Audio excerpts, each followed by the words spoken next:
Hello and welcome to the Daily Millwall for Thursday, the 8th of August 2024. In today's Millwall news, we start off with this. It's a numbers game. The squad numbers for the 24-25 season have been confirmed. This is from Millwall's official website, millfc.co.uk.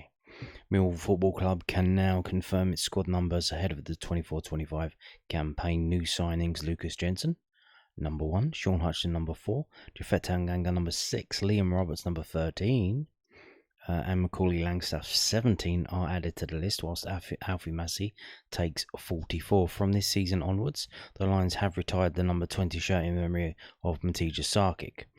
Take a look at the full list of the 24-25 squad numbers below. So there you go. Let's have a look at this then. Now, obviously, nearly all of the young players will have a squad number, but they will not all be listed. So the ones that are listed will, it seems, be regarded as being capable of being a first team squad player, as it were, if you understand. So here we go. Lucas Jensen, number 1. Danny McNamara, number 2. Murray Wallace, number 3. Sean Hutchinson, number 4. Jake Cooper, as always, number 5. Jafet Tanganga, number 6. Kevin Nisbet, number 7. Billy Mitchell, number 8. Tom Bradshaw, number 9. Zion Fleming, number 10. Adam Mayer, number 12. So no number 11 there. No number 11. Interesting. Liam Roberts, number 13. Joe Bryan, number 15. Macaulay Langstaff, number 17, Ryan Leonard, number 18, Duncan Watmore, number 19, Adomu Amaku, 22, 23 is George Saville, 24 is Casper North, 25 it was Romain Esse, no 26, but we have Connell Truman at 27, 28 is Nino Adamalakai, obviously out for the season, Tom Lee, he's 29, Chinockley is 30, Carl Smith is 37, Shamal Lawson is number 38, George Honeyman is 39, Alfie Massey is 44, and Wes Harding is 45. So there you go. This seems to be the first team squad. So players that have been registered as first team players.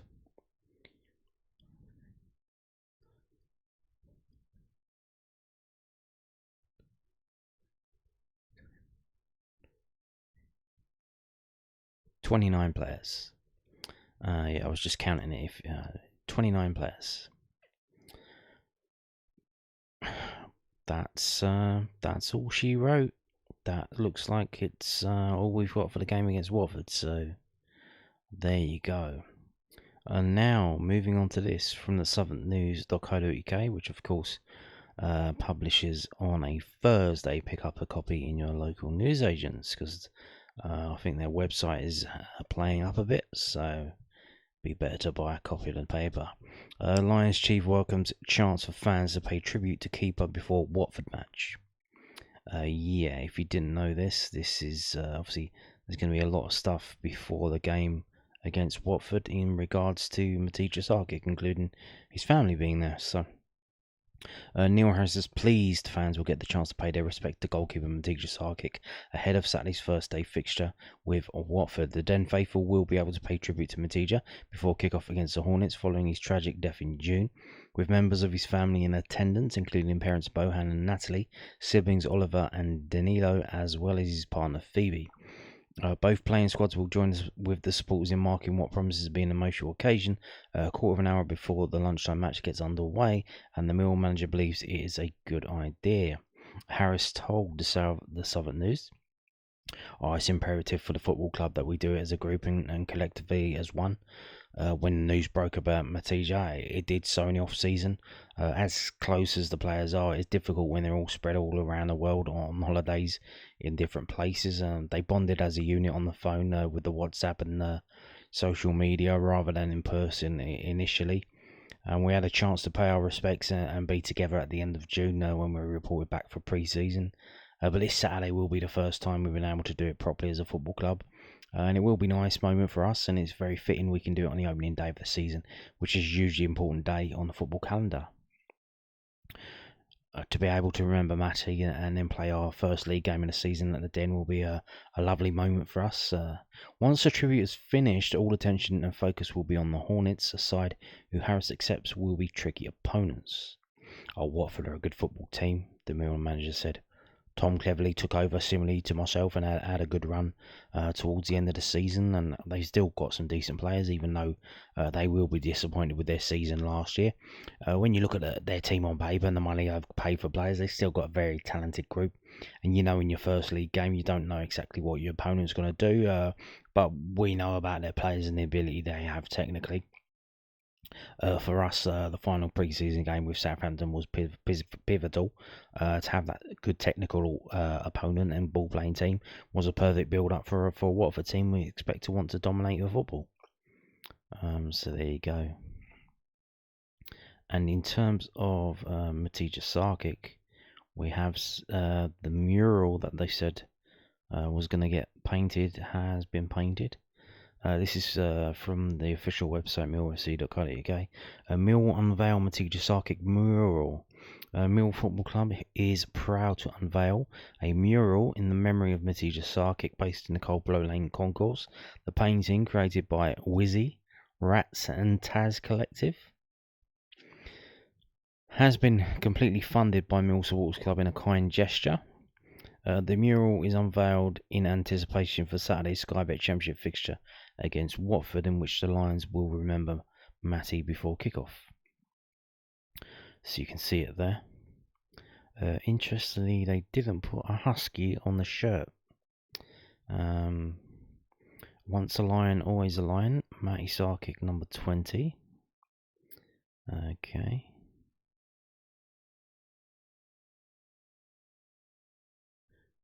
So there you go. And that's all she wrote.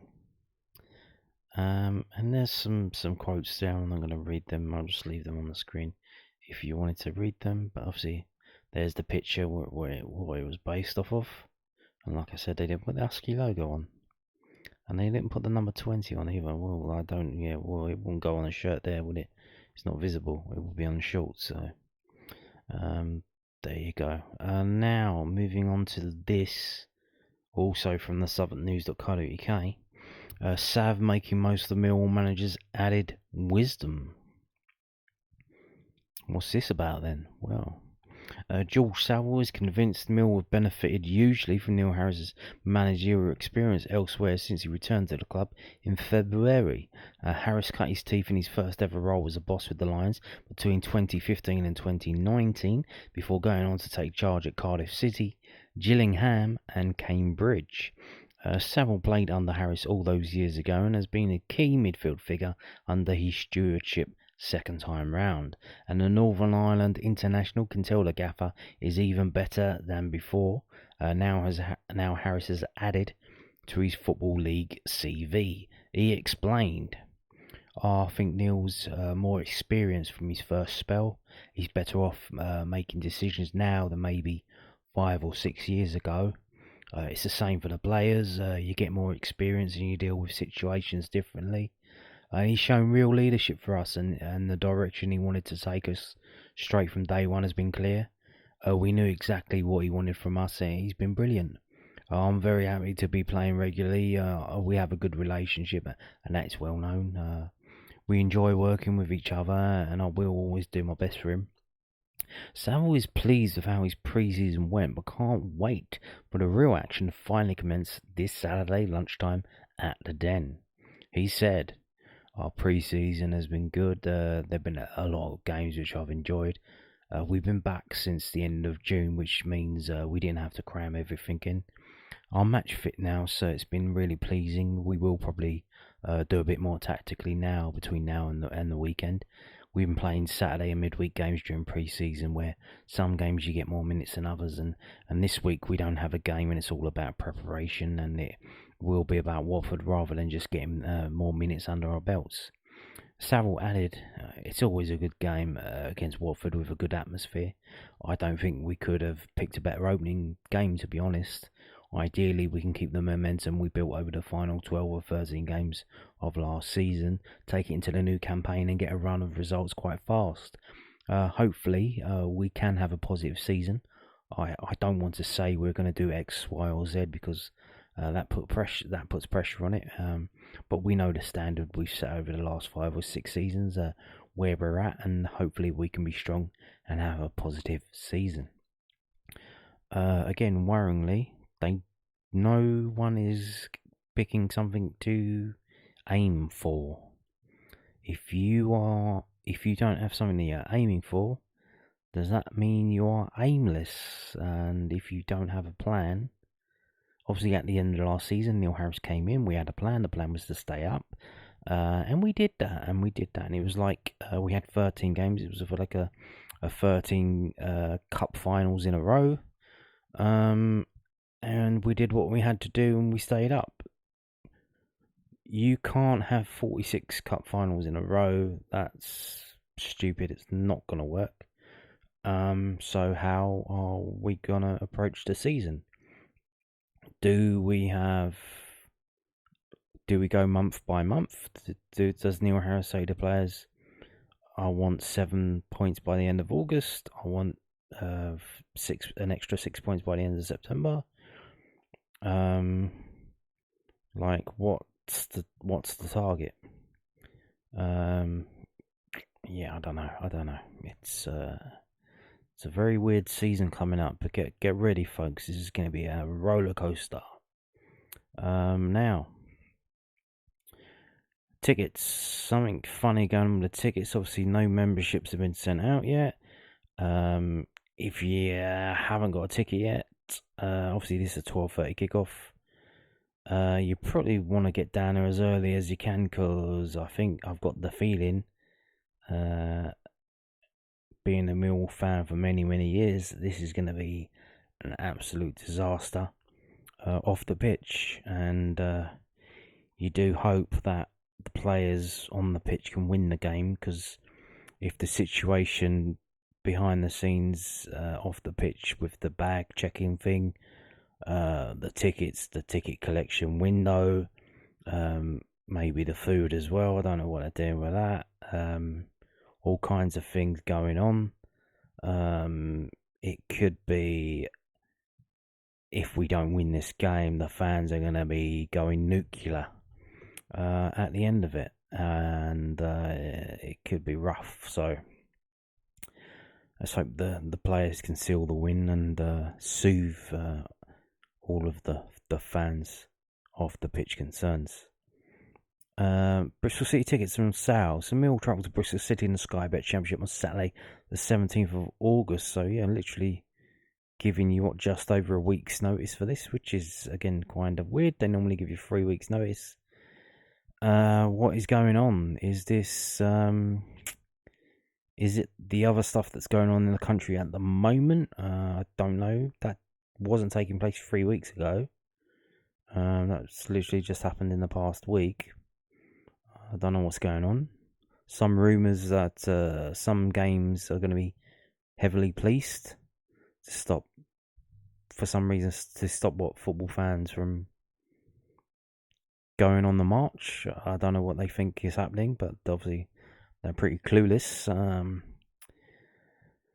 But we'll see what happens. So we have the tickets for Bristol City away being sold to us 13 days ahead of time, and tickets will go on sale to members from 9:30 on Monday the 12th. That's blimey. So they're not even on sale yet. So 5 days notice. So 5 days before the game. What's the point? Just let people turn up. Let people turn up and pay on the turnstile like the old days. So you have to, if you're a season ticket holder, so season ticket holders can buy it from Saturday the 17th, and then members can buy from Monday the 12th. And tickets are priced at £30 adults, £27 for over 65s, £27 for under 25s, £23 for under 22s, which is kind of jarring. Why don't they make it for under 23 or £22 for under 22s? That would make more sense. £16 for under 19s and £10 for under 12s. And there's a number to call if you are disabled or in a wheelchair.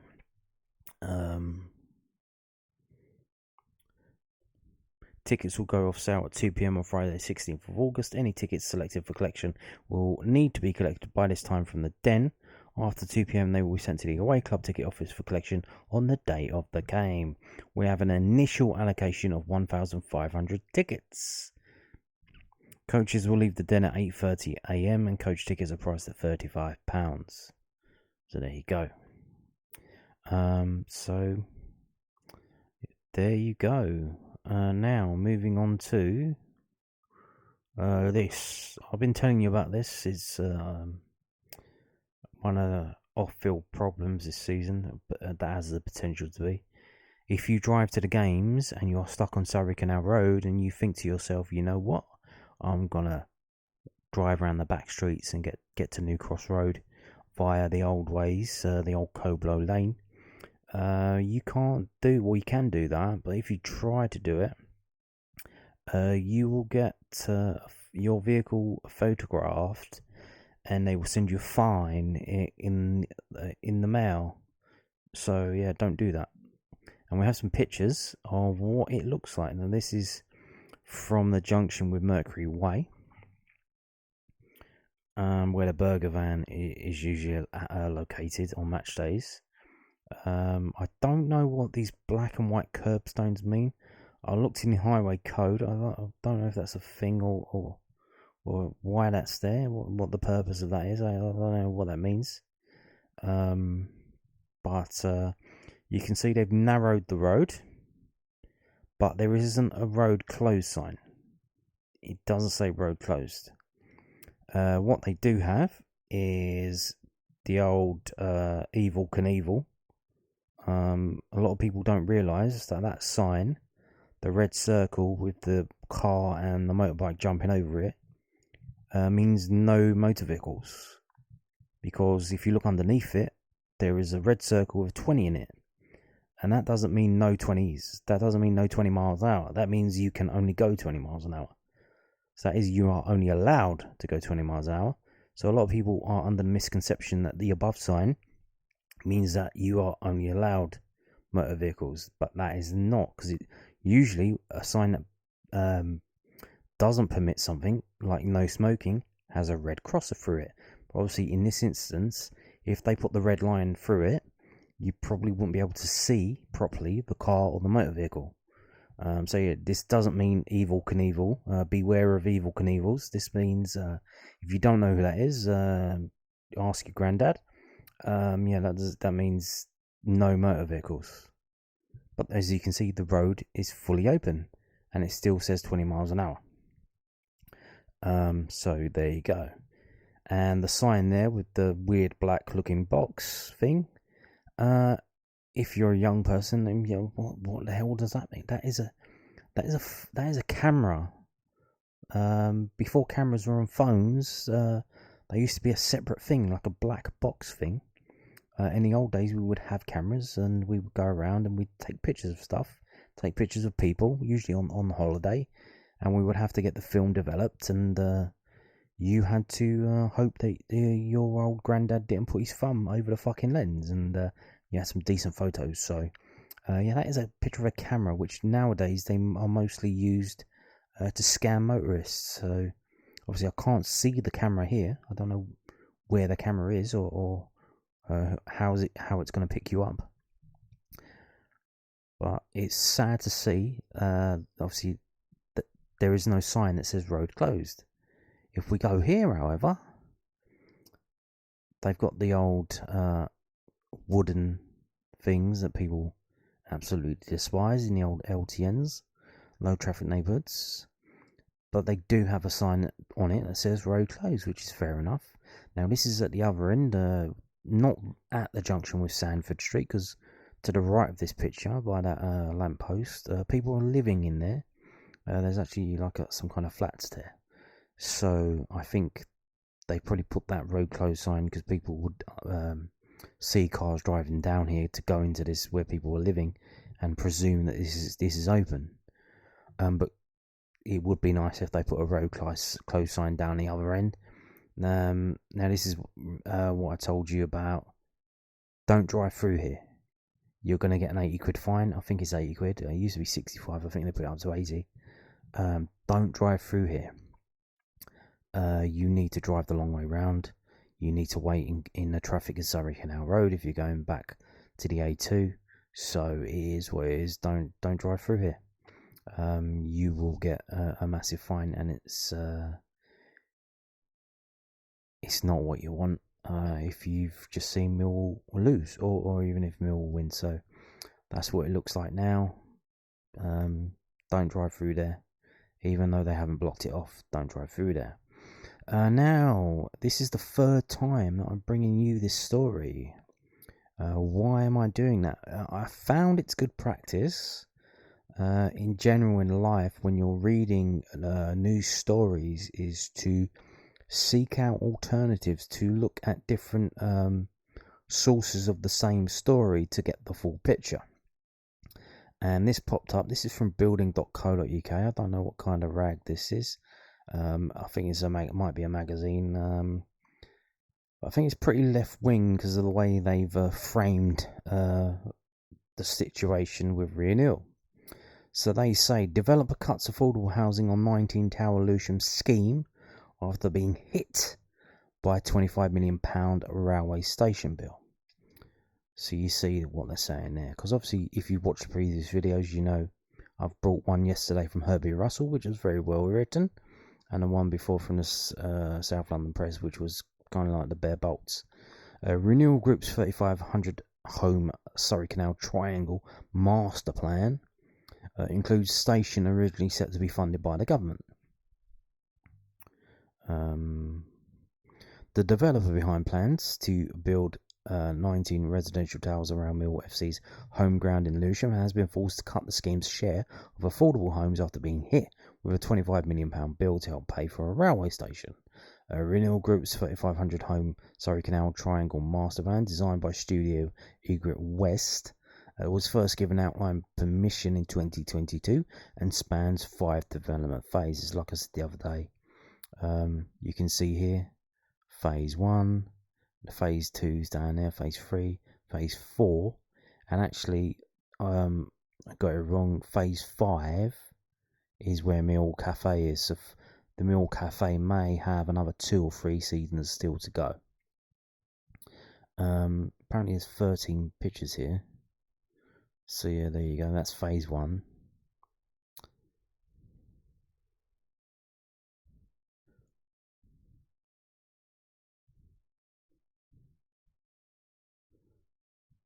There's Millwall.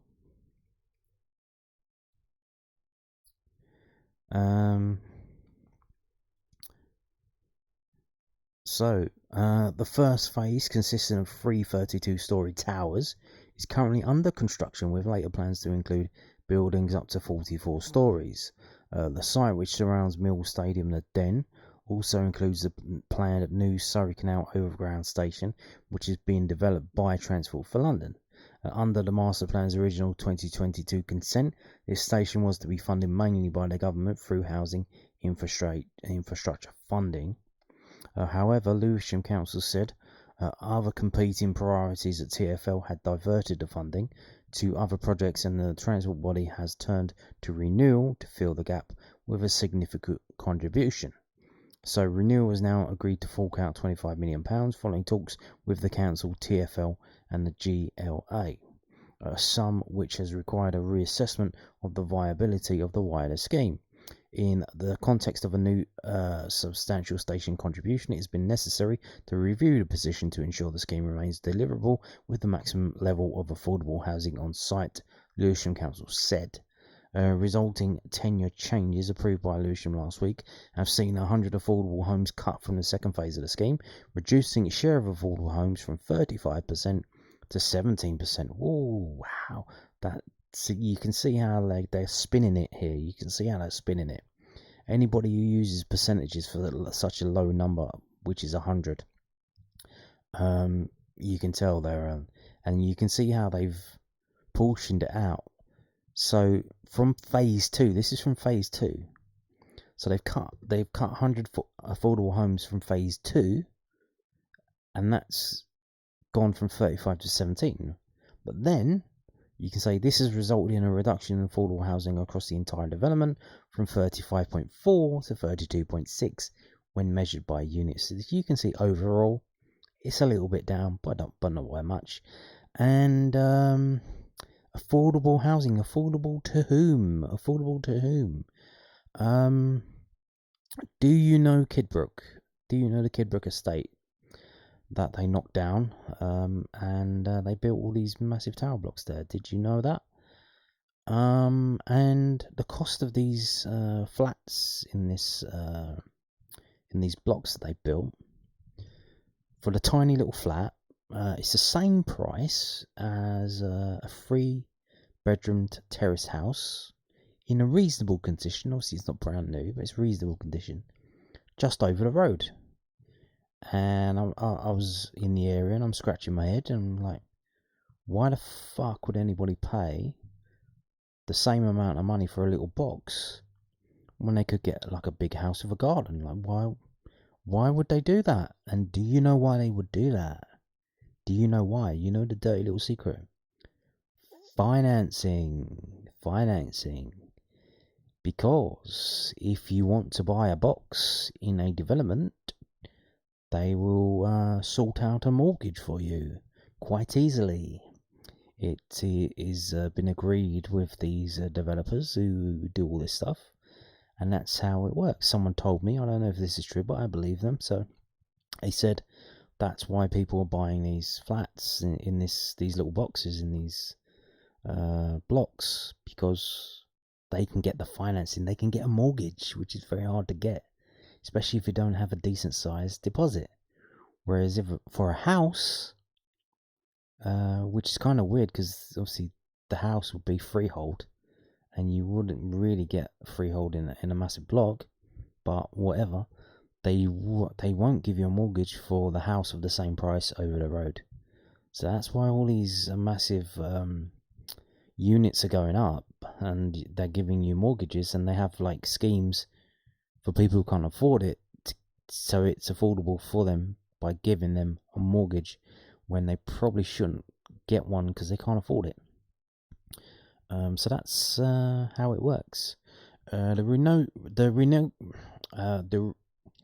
renegotiation is the second stumbling block to hit the scheme after Phase 1 was redesigned to add second staircases in order to align with the new government fire safety regulations set to come into force in 2026. So this is new information. Didn't know about that. Obviously, I think this is probably due to the Grenfell situation. Obviously, most tower blocks in this country have a central staircase probably and one lift. So it looks like you now have to have 2 lifts, but 2 staircases. So that's why they haven't really been building, going ahead with the building. Renewals proposals for the 10-acre plot or 10-hectare plot are a much expanded version of an earlier 2,500 home plan approved in 2012. Those plans were abandoned amid controversy because they would have seen Millwall evicted from its stadium. Yeah, that's nasty, isn't it? The developer, which owns a large part of the Surrey Canal Triangle, had agreed with Lewisham Council, which owns the freehold of Mill Stadium, to allow the club to stay and instead focuses development in plots around the stadium. And the development is expected to take around 15 years to build and was given a completion date of 2036, and that was in 2021, 3 years ago. And Transport for London have been contacted for comment. So 2036, so it's going to take 12 years. I assume that's for all 5 phases, and you can see there was a lot of building work to be done. 12 years of building work around the den. Damn, bro. Yeah, that's like I said, things are gonna change. Things ain't like they used to be. And there you go. That's basically it for the news for today. But I'm gonna do one of these. I'm gonna do an EFL Championship 24-25 tier list. I'm gonna predict where the teams will finish last season. my predictions were all right in regard of ahead of last season, but we'll see how we get on this season. I think the league this year, everybody thinks Leeds will piss the league. I'm not too sure about that. Obviously, a lot of clubs have got financial problems, and a lot of players, teams haven't really signed that many players, apart from Sheffield Wednesday. So we'll see how everyone gets on. But in terms of the perception, so it's good to see the perception ahead of the season of where everyone's at. Now, obviously, it's a long old road. We've got 46 games to go, but we'll see how it shakes out. So before we get to that, let's have a little look at how it finished last season. Obviously, so the two teams that got promoted, Leicester, they had the best defence in the league. They only conceded 41 goals in 46 games, which is incredible. That's absolutely incredible. Less than a goal a game. Wow. Ipswich Town, 92 goals, scored the most in the league. So the team that scored the most, the team that conceded the least, they both went up. Leeds scored 81 goals, only conceded 43, so it was their defence that was really quite good, but wasn't enough for them. But they did get 90 points. And the team that finished in fourth, Southampton, they got 87 points, and it was really just those four that were the standouts, which is probably why a lot of people think Leeds will run the league, because West Brom, who finished in fifth, they've got their problems, we know about that. They're under kind of probation from the EFL about signing players and that. Norwich City, obviously, they finished sixth. Hull City could have made the playoffs, but for some bizarre reason, their manager was sacked a few games before the season ended. Middlesbrough, they had problems with injury. But interesting. So all of these teams, they do concede a hell of a lot of goals. We got Preston North End. Normally they finish 12th in the league. They finished 10th. Minus 11 goal difference. In the top half of the table with minus goal difference. And minus 11. Minus 11. Cardiff City finishing 12th, minus 17. So it's a strange old league. You look at Millwall. Millwall finished 13th at the end. 55 goals conceded, which is the fewest in the second half of the table, apart from Sunderland. But we only scored 45 goals. So little goals. You can see here, two of the teams that got relegated scored more goals than us. Huddersfield Town and Birmingham City. So that's not good, is it? And how have we improved the upper, the front half of the pitch? Langstaff, that's it. We haven't really seen him play. Is that a ploy by Neil Harris? Is he a secret weapon that they're hiding?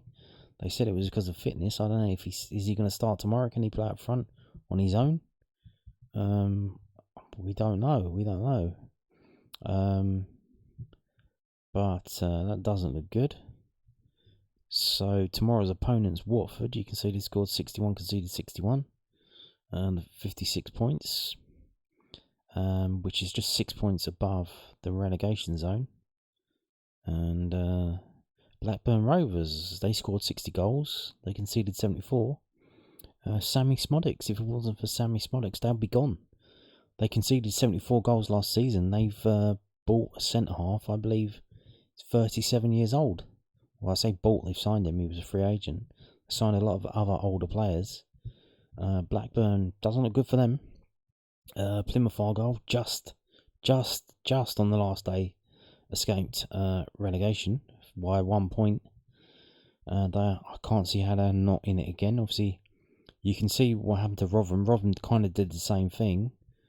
They just avoided relegation the season before.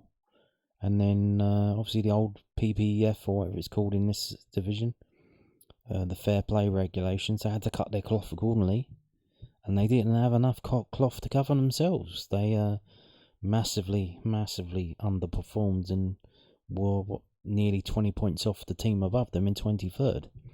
They were the lame ducks of the league, and it looks like maybe Plymouth might be the same. going into this season. QPR struggling to score goals. They've sold one of their main strikers to Bristol City for reportedly $2.5 million. So what can QPR do? They're only 6 points above relegation. So yeah, factoring that in, all of that. Obviously, we've got teams coming up and coming down from the Premier League, coming up from the League One. So let's have a go at this. We'll start off with, of course, Preston North End, who will finish in 12th. They always do. Now, teams who I think are going to get relegated. Plymouth. Is it going to be bad? How bad is it going to be? Obviously, they got Rooney in there.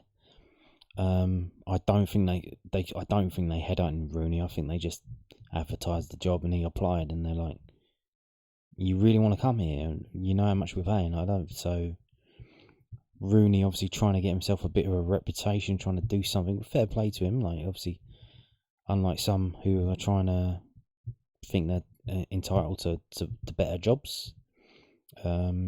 He's gone down to Plymouth, which isn't near to where his family live, and he's taken on a thankless task. It's not going to be easy for him, but I think they're going to get relegated. Would they finish bottom like Rotherham? Not too sure. Blackburn Rovers, I think they're done, aren't they? If they sell Smodics, their signings have been like a 37-year-old and a 36-year-old. It's good night Vienna for them, I think. Apparently there's some kind of court case or meeting with the owners, and depending on the outcome of that, it could be bad for them. The club might have to be sold or liquidated, or like just so the owners can get out. Like, the owners ain't putting any money in basically because they might lose their money in a court case in India, I think. So who else is going to be there? We could say Oxford. We could say Watford. Some people are saying Watford. I think it's going to be Oxford. Obviously, they lost their best player in Murphy, so there you go. So obviously this isn't fixed. I'll have a look at the end and we'll see how it goes. So now let's turn our attention to the top of the table, the top 6 first. I'll put all the teams in that I think are going to be in the top 6. Burnley, I think so. Now, I think Sheffield Wednesday, I think they got a really good manager. They signed a lot of decent players. Not premium players, but decent players. A lot of good free agents have gone there. So I think they could do something. So they got Middlesbrough, I think. Middlesbrough again, they had some really bad injuries. Should do better this season. Definitely Leeds. Will they run away with the league? I'm not too sure. A lot of people seem to think so. A lot of people think Luton are going to do well. I'm not too sure about that. Personally, I think so they had their day in the sun, kind of what we're hoping to do, go up for one season and then come back down and take the money and then maybe trying to build to a level where you're competing again, but I'm not sure if they can do that. So that's 4 we got there.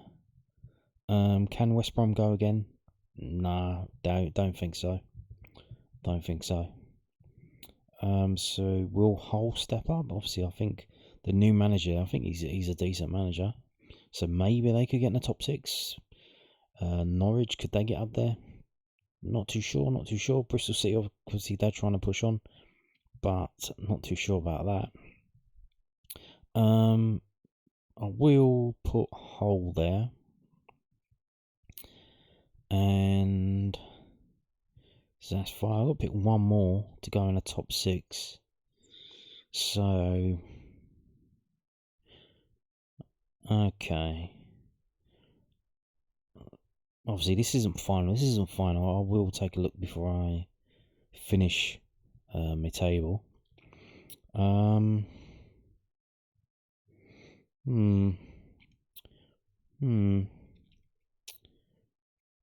thinking either Norwich.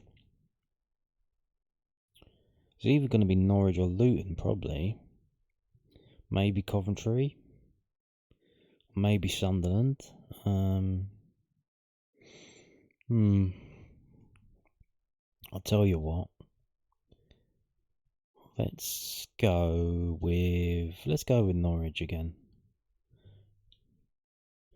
So that's your top 6. So now let's go up here and have a think about where we're going to go. I think personally, Sheffield Wednesday could go up. Are they going to win the league? They might. Maybe they're not going to be good enough, but even if they got automatic promotion, it would be it would be outstanding. So obviously Leeds are everyone's favourites to go up. Burnley obviously turned over Vincent Kompany. Can Scott Parker do? I think Scott Parker is flattering to deceive. In the north, I don't know how he got a northern job. Don't know about that.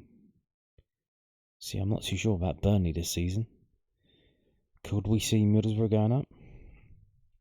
Maybe we could. You know what? Let's do that. And let's do that. And then let's do that. And we'll have Sheffield Wednesday 3rd. Burnley 4th. Hull in 6th. And Norwich in 5th. We'll do that. Why not? Let's do that. So, now, the teams that will be struggling and fighting relegation. QPR, almost certainly. So we've got 17, 18, 19, 20, 21.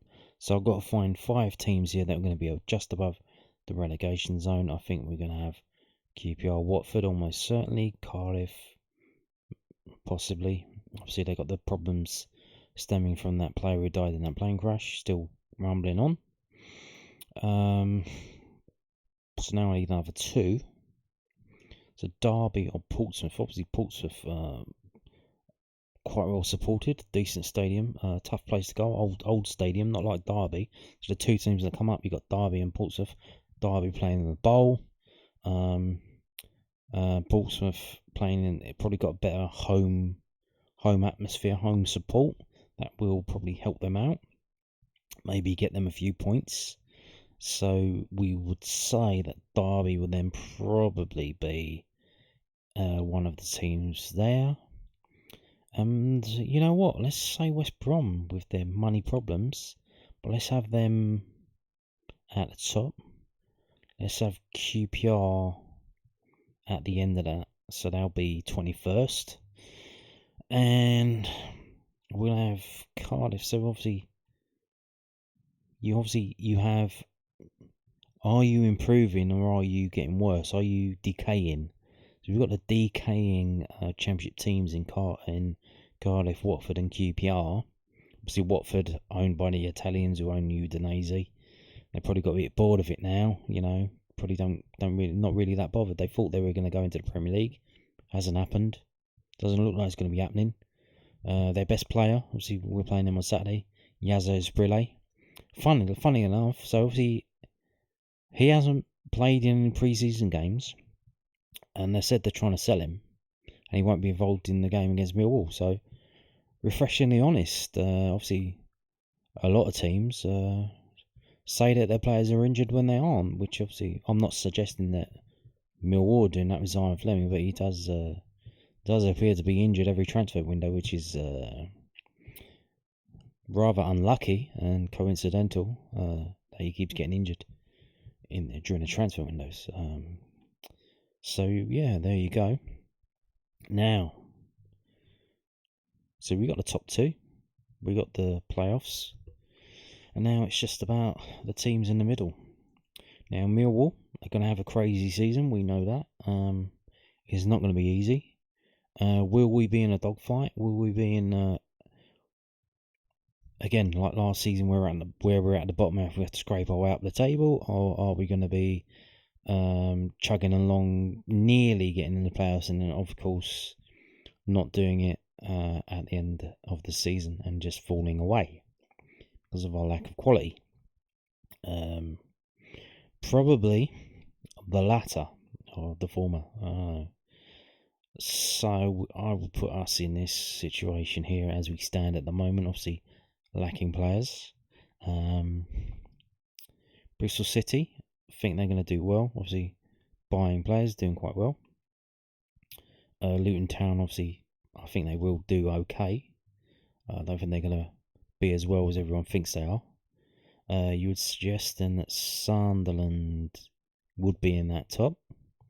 So that's what, 7, 8, 9, 10, 11. So that's 5 teams. I need one more team to be in that top half of the table.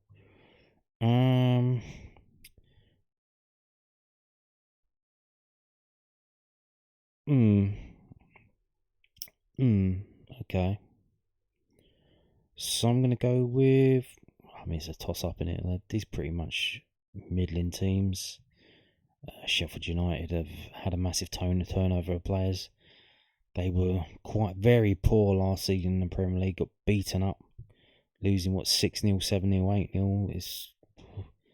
What does that do to a player's psyche? Does that ruin you? Is it men's mentality? What does it do to you? Are they going to come out scared? I don't know. Of those teams, Coventry, can they do it again? Obviously, they're back, but I think they're back at the ground, aren't they? They're doing well. Can they do it again? They sold their striker, reinvested it in a player that really didn't do what I think they wanted him to do. So yeah, I think they might be off the ball. Probably should have stuck with that player and get carers and gone through with it. So why am I waffling on? You know what? We will go. I think Stoke to go here. Because apparently that they're owned by the same person now, and debt free apparently. They bought their new ground back. The loan that they needed to pay up to buy their ground has been paid off. So money can be invested in a team, so they can do that and improve. And finished 11th. Let's have a look. Where did they finish last season? They finished 17th, and they struggled to score goals as well, much like us. Okay, let's go back. So that means the rest of these teams need to go in here, and I'm just going to put them in here, and then I'll sort it out after I have done that. So if you didn't know about this is called a thing called tiermaker.com, EFL Championship 24-25 predictions tier list maker. So there we have it. We've got Middlesbrough as champions, Leeds as runners up, which I don't know if that's wishful thinking, being a Millwall fan wanting Leeds not to do it. Bizarrely, I think they're like 10-3. A lot of people think they're just going to romp the league. Maybe not. Obviously, a lot of their games will be moved. For this new Sky Sports Plus service, which launched today, by the way. It launched today. Playoffs 3rd to 6th. Will it be like that? First, Sheffield Wednesday 3rd, Burnley 4th, Norwich 6th, Hull. Yeah, let's stick with that. Obviously, Preston will finish 12th, so 7, 8, 9, 10. So, well, if they finish 12th, we'll put them 11th actually. We'll put them 11th. Stoke. We will put Stoke there. We will put Sunderland there. And we'll put Bristol City and Luton there. Now, Millwall, at the moment, I've got them 12th. Actually, you know what? Let's come back to that. Let's go to the bottom. I think Plymouth will be bottom. I think they're going to do a Rotherham. I think they have to cut their cloth accordingly. I think they struggle to get players to go out that way. It's a long way from anywhere. A lot of the West Country teams do struggle, Torquay, etc. They struggle to get players to go out there because generally players don't want to move down there. They're obviously second homes and stuff. Homes are expensive down there. It's hard to get a mortgage if you're a footballer. So in terms of travelling down there, it's like in terms of driving down there for training and then coming back. See, not really a good situation going on in terms of doing that. So I think Plymouth bottom probably by some way. Oxford not far behind, and then Blackburn obviously. And obviously we don't know at this moment if there are going to be any points deduction. I think last season there weren't any points deductions in the Championship, so we wait to see if anything will come this season. I don't think so. I think that's why a lot of teams are struggling to bring players in, because they have cut their cloths accordingly, because they have seen teams like Reading take massive points deductions, and they don't want to do that. They are avoiding it like the plague. We've seen West Brom go into the league. The new owners basically going saying, look, help us out. We've just come in. We don't want to do anything wrong. We want to follow the rules. So please tell us what the rules are. So there you go. QPR. Yeah, I think 21st.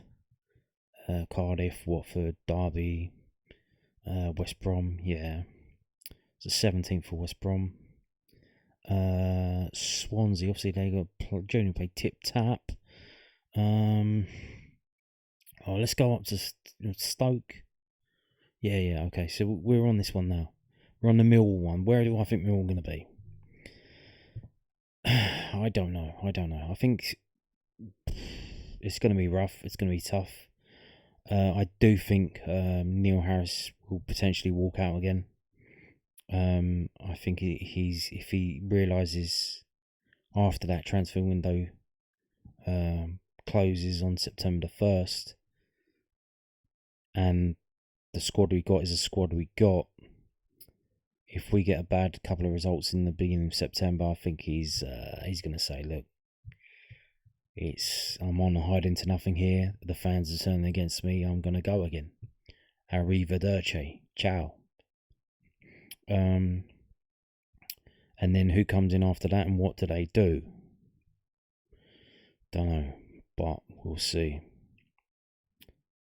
And then what happens in January?